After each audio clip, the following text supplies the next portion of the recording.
तो चलो, कार्बोनिल में सबसे जो इम्पोर्टेंट एक तुम्हारे सिलेबस में है वो है aldol condensation. Aldol condensation, condensation मतलब क्या है? दोनों मॉलिक्यूल अपने आप जुड़ रहा है, ठीक है। अब देखो मैं इधर क्या लिख रहा हूँ, मैं इधर 2 मॉलिक्यूल ऑफ CH3CHO को ले रहा हूँ। तो ये क्या है तुम्हारा? ये है तुम्हारा एसिटल्डिहाइड, ठीक है। तो अगर मैंने एसिटल्डिहाइड को ठीक से लिखा तो ये है तुम्हारा कार्बन के ऊपर 3 हाइड्रोजन है, उसके बाद carbon double bond O then hydrogen, ये है। अच्छा, मैंने जो पहले लेक्चर वीडियो दिया है उसमें तो एकदम आसान बात उधर दिखाया है कि ये जो CHO है ये होता है तुम्हारा एल्डिहाइड का क्या? फंक्शनल ग्रुप, ठीक है। तो ये जो फंक्शनल ग्रुप है, इस फंक्शनल ग्रुप के साथ जो कार्बन जुड़ा हुआ होता है तो उसको मैं क्या बोलता हूँ? तो उसको हम क्या बोलते हैं? Alpha carbon. And alpha carbon के साथ जो हाइड्रोजन जुड़ा हुआ होता है तो वो क्या हाइड्रोजन होता है? अल्फा हाइड्रोजन, ठीक है। तो अब ये अल्फा हाइड्रोजन जो इधर मैंने अल्फा हाइड्रोजन को दिखाया, ये अल्फा हाइड्रोजन एसिडिक हो भी सकता है और नहीं भी हो सकता है। तो ये जो अल्फा हाइड्रोजन है ये एसिडिक होगा कि नहीं होगा, इसको मुझे कैसे पता चलेगा? देखो, अगर मैं एक जेनरल एसिड को ले लूँ HA, तो वो इक्विलिब्रियम में डिसोसिएट होके क्या होगा? H plus and A minus, ठीक है। H plus and A minus. तो एसिड में से H निकाल के जो इधर पड़ा रहा उसको मैं क्या बोल सकता हूँ? कॉन्जुगेट बेस, ठीक है, कॉन्जुगेट बेस। तो अगर ये कॉन्जुगेट बेस स्टेबल होता है तब क्या होगा? HA it will dissociate to form H plus as well as stabilized conjugate base.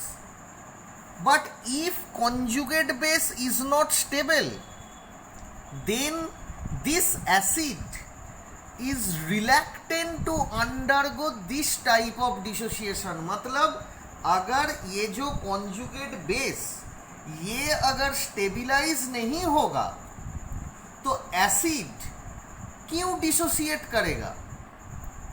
अगर तो एसिड क्या दिख रहा है? अपने आप दिख रहा है कि अगर मैं कभी डिसोसिएट करूं तो मेरा स्टेबिलिटी डिक्रीज हो जा रहा है। क्यों? क्योंकि HA, मैं तो एक एसिड हूं, तो मैं H प्लस को छोड़ के मेरा जो स्ट्रक्चर है पड़ा रहेगा वो हो जाएगा कॉन्जुगेट बेस। अगर वो कॉन्जुगेट बेस स्टेबल नहीं होगा तो इसका मतलब क्या है? मैं अपने आप डिसोसिएट करके H प्लस को निकाल के मेरा जो स्ट्रक्चर पड़ा रहेगा वो स्टेबिलिटी डिक्रीज करेगा, मतलब अनस्टेबल हो जाएगा। तो HA क्या सोचेगा ना? HA सोचेगा तो डिसोसिएट करने का फायदा ही क्या है? मेरा डिसोसिएट करने का फायदा ही क्या है? अगर डिसोसिएट करने के बाद मेरा जो कॉन्जुगेट बेस का स्ट्रक्चर है अगर वो स्टेबल नहीं होगा, अनस्टेबल हो जाएगा, तो मैं क्यों अपने, थोड़ा ही बात है जो मैं स्टेबल हूँ, क्यों मैं अपने आप को अनस्टेबल करूँगा? तो कोई भी ऑर्गेनिक एसिड H प्लस को छोड़ के जो कॉन्जुगेट बेस पड़ा रहेगा, अगर वो कॉन्जुगेट बेस स्टेबल होता है तभी H प्लस को छोड़ेगा, एंड अगर H प्लस को छोड़ेगा तभी वो तो acid, it's acts as an acid. ठीक है ना? तो इधर कोई भी एसिड हो, कोई भी ऑर्गेनिक कंपाउंड जब अपने आप को एसिड बोल रहा है तो इसका मतलब है वो H प्लस को छोड़ के जो स्ट्रक्चर उसने जो स्ट्रक्चर उसका पड़ा रहेगा, उसको जो कॉन्जुगेट बेस हम जब बोल रहा हूँ तो वो कॉन्जुगेट बेस का स्टेबिलिटी इससे ज़्यादा होगा। इसीलिए वो स्टेबिलिटी गेन करने के लिए, ज़्यादा स्टेबिलिटी गेन करने के लिए HA डिसोसिएट करके H प्लस छोड़ेगा एंड वो ज़्यादा stable form as compare to HA A minus में पड़ा रहेगा। ठीक है?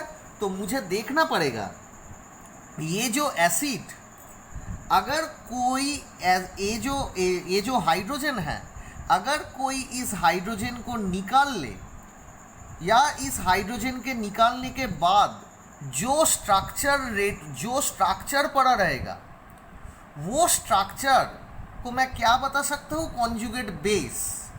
एंड अगर वो कॉन्जुगेट बेस स्टेबल होता है तब मैं बता सकता हूँ ये जो हाइड्रोजन है, no doubt this alpha hydrogen और एसिडिक हाइड्रोजन। तो चलो दोस्तों मैं देख रहा हूँ हाइड्रोजन C, हाइड्रोजन, ठीक है, carbon double bond O, hydrogen. ठीक है? देखो जो कोई भी बॉन्ड हो, एक बॉन्ड कितना इलेक्ट्रॉन से रेडी होता है? 2 इलेक्ट्रॉन के साथ रेडी होता है। तो अगर बॉन्ड का होमोलाइटिक क्लीवेज होगा तो एक तरफ एक इलेक्ट्रॉन चला जाएगा which is denoted by a single headed arrow, और दूसरे तरफ और एक इलेक्ट्रॉन चला जाएगा जिसको मैं एक सिंगल हेडेड एरो से दिखा सकता हूँ। पर अगर इस बॉन्ड का हेटेरोलाइटिक क्लीवेज होगा तो क्या होगा? दोनों के दोनों इलेक्ट्रॉन डबल हेडेड एरो से एक तरफ चला जाएगा। ठीक है? दोनों के दोनों इलेक्ट्रॉन हेटेरोलाइटिक फिशन होके एक तरफ चला जाएगा। अगर मैं बताऊं इधर A है इधर B है तो मैं क्या बता सकता हूँ? इधर हो जाएगा तुम्हारा A प्लस एंड इधर हो जाएगा तुम्हारा B माइनस। ठीक है ना? अब चलो, अगर मैं बता रहा हूँ ये हाइड्रोजन निकल गया एज H प्लस, कैसे निकलेगा वो तो मैं बाद में जब मैकेनिज्म कराऊंगा तब बताऊंगा। तो H प्लस, इसका मतलब क्या है? इसका मतलब ये जो बॉन्ड है, इस बॉन्ड में कितना इलेक्ट्रॉन है? 2 इलेक्ट्रॉन है, और ये जो 2 इलेक्ट्रॉन ड्यू टू हेटेरोलाइटिक फिशन इसके ऊपर बैठ गया, कार्बन के ऊपर बैठ गया। तो कार्बन के ऊपर कैसे बैठेगा? माइनस होके बैठेगा। तो देखो क्या हो गया, HCH माइनस, उसके बाद C डबल बॉन्ड OH। ठीक है? तो ये हो गया तुम्हारा स्ट्रक्चर किसका? कॉन्जुगेट बेस का। ये हो गया तुम्हारा स्ट्रक्चर कॉन्जुगेट बेस का। अब देखो ये कॉन्जुगेट बेस टेबल होगा कि नहीं होगा, ये कैसे पता चलेगा? देखो स्ट्रक्चर के अंदर अगर पाई इलेक्ट्रॉन क्लाउड या इलेक्ट्रॉन क्लाउड डी लोकलाइजेशन का ऑप्शन बढ़ेगा इसका, तो तुम क्या कह सकते हो? ये रेजोनेंसिकली स्टेबिलाइज्ड है कॉन्जुगेट बेस। तो देखो ये जो माइनस है 2 इलेक्ट्रॉन को लेके इस बॉन्ड के ऊपर पड़ गया, मतलब ये डबल बॉन्ड हो गया। कार्बन का कितना हाथ होता है? कार्बन का वैलेंसी है 4, मतलब कार्बन का 4 हाथ से ज़्यादा नहीं हो सकता है। पर अगर ये जो माइनस है इस बॉन्ड के ऊपर पड़ गया तो इधर कितना बॉन्ड हो गया? 2 बॉन्ड हो गया।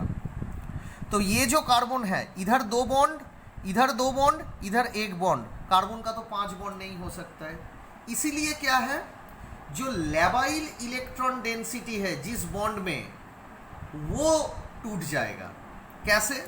देखो ये जो कार्बन ऑक्सीजन है, the electronegativity of this oxygen is more as compared to this carbon, and as we know pi electron density is much weak as compared to sigma, क्योंकि पाई इलेक्ट्रॉन क्लाउड कैसे ready होता है, due to lateral overlap, and sigma electron cloud कैसे ready होता है, due to head on overlap, और head on overlap से जो बॉन्ड क्रिएट होता है उसका स्टेबिलिटी ज़्यादा होता है as compare to lateral overlap. तो मतलब ये जो बॉन्ड है पाई बॉन्ड, दोनों में जो पाई बॉन्ड है वो पाई बॉन्ड का स्टेबिलिटी थोड़ा कम है, और due to electronegativity difference pi electron का क्लाउड ऑक्सीजन के तरह चला जा रहा है।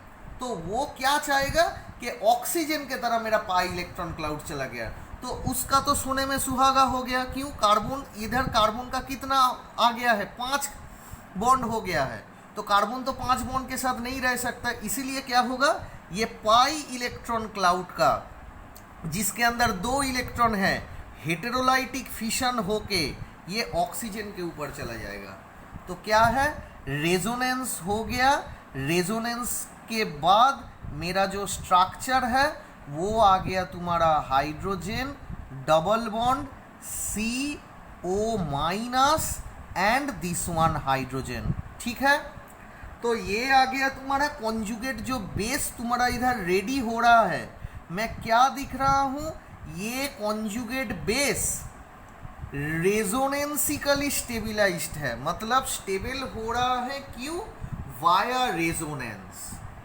तो इस रेजोनेंस से मैं क्या बता सकता हूँ, due to this resonance after removal of this hydrogen, any one hydrogen, after removal of any one hydrogen, any one alpha hydrogen, the bond between carbon and hydrogen fused under heterolytic way, and the electron density of this bond get attracted towards the carbon, and the form will be prepared here will be the conjugate base, and this conjugate base either it is stable or it is not stable. So how can we explain? सो देखो ये जो minus है resonance के बाद इसके ऊपर चला आया, एंड सिग्मा एंड पाई से अंदर जो पाई इलेक्ट्रॉन क्लाउड है वो हेट्रोलाइटिक फिशन होकर ऑक्सीजन के ऊपर चला गया। तो ये हो गया तुम्हारा रेजोनेंसिकली हाइब्रिडाइज्ड कॉन्जुगेट बेस, रेजोनेंसिकली हाइब्रिडाइज्ड। मतलब ये जो कॉन्जुगेट बेस A-, तो वो A- तुम्हारा इधर पूरा ए स्ट्रक्चर है, तो पूरा जो A- का स्ट्रक्चर है वो तुम्हारा स्टेबिलाइज हो गया, ठीक है। तो अब मैं बता सकता हूँ ये जो अल्फा हाइड्रोजन है ये अल्फा हाइड्रोजन एसिडिक है। क्यों? अगर ये हाइड्रोजन निकल गया कोई प्रोसेस में अगर ये हाइड्रोजन निकल गया तो निकल के जो स्ट्रक्चर पड़ा रहेगा उसको मैं बता सकता हूँ कॉन्जुगेट बेस, एंड वो कॉन्जुगेट बेस क्या है, is stabilised due two of resonance, ठीक है। तो देखो ये जो 2 मॉलिक्यूल CH3CH है ये किसके साथ रिएक्ट कर रहा है, रिएक्ट कर रहा है डाइल्यूट NaOH के साथ, ठीक है। NaOH के साथ भी रिएक्ट कर सकता है, और एक चीज़ है बेराइटा, मतलब बेरियम हाइड्रोक्साइड, इसके साथ भी रिएक्ट कर सकता है। Any one reagent, you can use any one reagent in order to carry out aldol condensation reaction, ठीक है। तो चलो ये मैं फिर से ड्रॉ करता हूँ एक हाइड्रोजन को निकल के, ठीक है। पूरा स्ट्रक्चर तुम्हें देने का ज़रूरत नहीं है, एक हाइड्रोजन को निकालो, निकाल के ये ड्रॉ करो, ठीक है। तो ये हो गया तुम्हारा एक एसिटाल्डिहाइड, क्या आया, एक OH- आया है। ये OH- क्या करेगा, ये जो बॉन्ड है इस बॉन्ड से सिर्फ हाइड्रोजन को निकालेगा एज H+।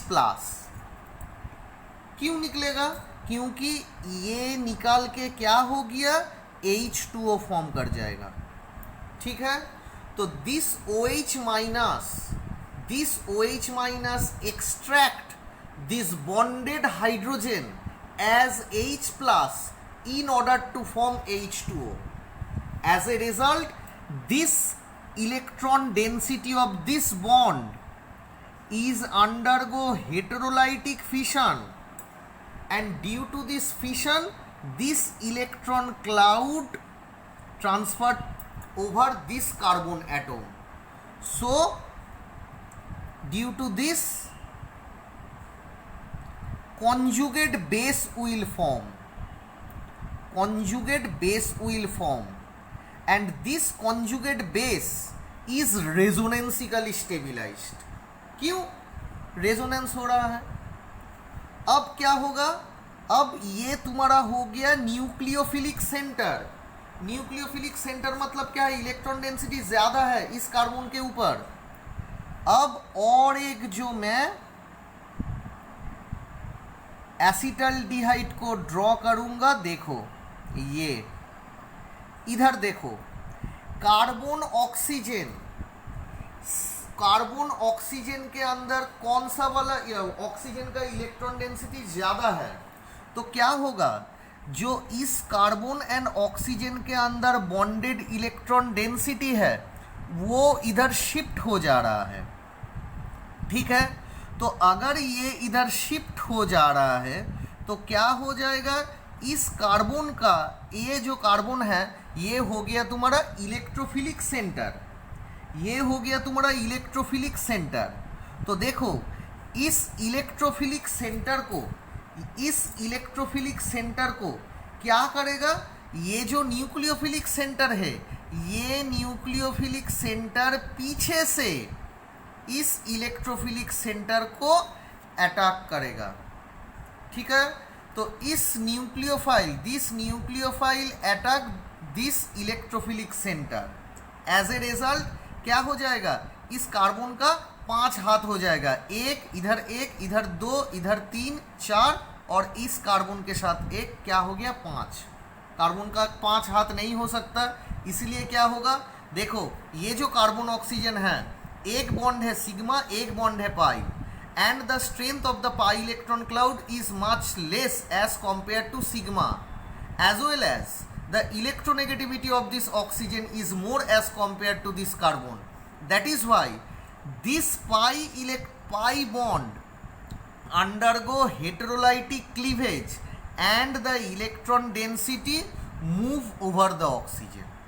ठीक है, तो क्या हो गया? ठीक से देख के लिखो. ये है तुम्हारा CH2, ये है तुम्हारा C डबल बॉन्डो H, ये CH2 इस कार्बन के साथ जुड़ गया. उसके बाद इस कार्बन के साथ एक हाइड्रोजन है, एक CH3 ग्रुप है, और ऊपर क्या है? O- है. ठीक है, ये जो O- क्या होगा? देखो इधर वाटर फॉर्म हुआ है, देखो इधर वाटर फॉर्म हुआ है. तो इस रिएक्शन में OH- क्या है? This OH- acts as a catalyst. This OH- acts as a catalyst. So इस OH- आफ्टर द रिएक्शन, ये तो बाहर चला जाएगा ना, तो क्या होगा? ये जो H2O पहले स्टेप में निकल गया है वो फिर से आएगा. तो क्या होगा? ये जो O- है, this will extract the H as H+ from HOH. So क्या हो जाएगा? इस बॉन्ड में जो 2 इलेक्ट्रॉन है उसका हेटेरोलाइटिक फिशन होके ऑक्सीजन के ऊपर चला गया. तो ये जो स्ट्रक्चर तुम्हारा रेडी हुआ है, H3C CH, ऊपर जगह नहीं है इसलिए मैं OH को नीचे ड्रॉ कर रहा हूँ, CH2, then C double bond OH. ठीक है, ये हो गया है तुम्हारा एल्डोल. ये हो गया तुम्हारा एल्डोल. ठीक है, तो एल्डोल का डिहाइड्रेशन मैं बाद में पढ़ाऊंगा. तो ये हो गया तुम्हारा एल्डोल. तो देखो ये तो मेकानिज्म करके हुआ है. अगर मैं मेकानिज्म ना करके अगर मैं स्ट्रक्चर को ड्रॉ करूं तो क्या होगा? देखो तुम्हें जो 2 एसिटल्डिहाइड है, एक एसिटल्डिहाइड से एसिडिक हाइड्रोजन को निकाल के लिखना पड़ेगा। ठीक है, लिख दिया हूँ। और एक जो एसिटल्डिहाइड है उसमें C double bond OH and CH3 ऐसे लिखना पड़ेगा। ठीक है, तो C डबल बॉन्ड O इसको तुम्हें ऐसे लिखना पड़ेगा। तो इधर देखो क्या है, ये हाइड्रोजन वन स्टेप में तुम्हें इधर बिठाना पड़ेगा और ये कार्बन इस कार्बन से जुड़ जाएगा। ठीक है, तो अगर तुम मेकानिज्म को समझ के एक स्टेप में पूरा जो रिएक्शन है करना चाहो तो क्या होगा, देखो ये हो गया तुम्हारा CH3, ये आ गया तुम्हारा CH, ऊपर O के साथ हाइड्रोजन लग गया तो डबल बॉन्ड तो नहीं रहेगा, OH होगा क्योंकि ऑक्सीजन का वैलेंसी 2 है।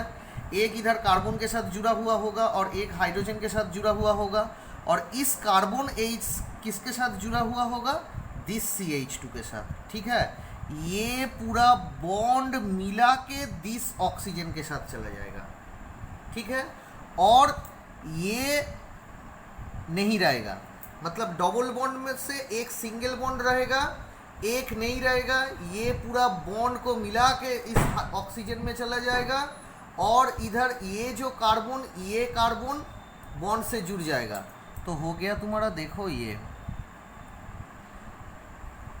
तो एक लाइन में तुम्हें इसको ऐसे करना पड़ेगा। देखो स्ट्रेन स्ट्रक्चर आया।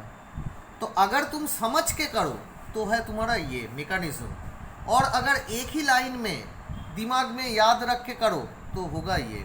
ठीक है, तो देखो अगर मैं 2 मॉलिक्यूल ऑफ एसीटोन भी कर सकता हूँ इसमें। 2 मॉलिक्यूल एसीटोन कैसे होगा, देखो एसीटोन मतलब क्या है, एसीटोन मतलब है CH3 C डबल बॉन्डो, ये जो हाइड्रोजन है ये हाइड्रोजन को देखो मैं ऐसे लिख रहा हूँ, तो इधर इसको कैसे लिखना पड़ेगा, CH3 C double bond O, नीचे लिख दो CH3, और दूसरा जो एसीटोन है उसमें से एक हाइड्रोजन को निकाल के लिखो, C double bond O CH3। ठीक है, तो ये हाइड्रोजन ऊपर चला गया और ये कार्बन इधर बॉन्ड होके चला गया, तो क्या हो जाएगा, देखो CH3 C CH3 OH, इस कार्बन के साथ इच CH2 जुड़ गया है, C double bond O CH3, ये आ जाएगा। ठीक है, अगर तुम्हें मैकेनिज्म दो तो क्या करोगे, इधर हाइड्रोजन के जगह में CH3 होगा, CH3। ठीक है, तो इस हाइड्रोजन के जगह में क्या होगा, CH3 होगा, इस हाइड्रोजन के जगह में CH3 होगा, तो क्या आ जाएगा, इधर CH3 आ जाएगा, इधर CH3 आ जाएगा, मतलब पूरा जो स्ट्रक्चर है इधर CH3 इधर CH3 मिला के देखो सेम। ठीक है, चलो ये तो हो गया तुम्हारा आसान से एल्डोल।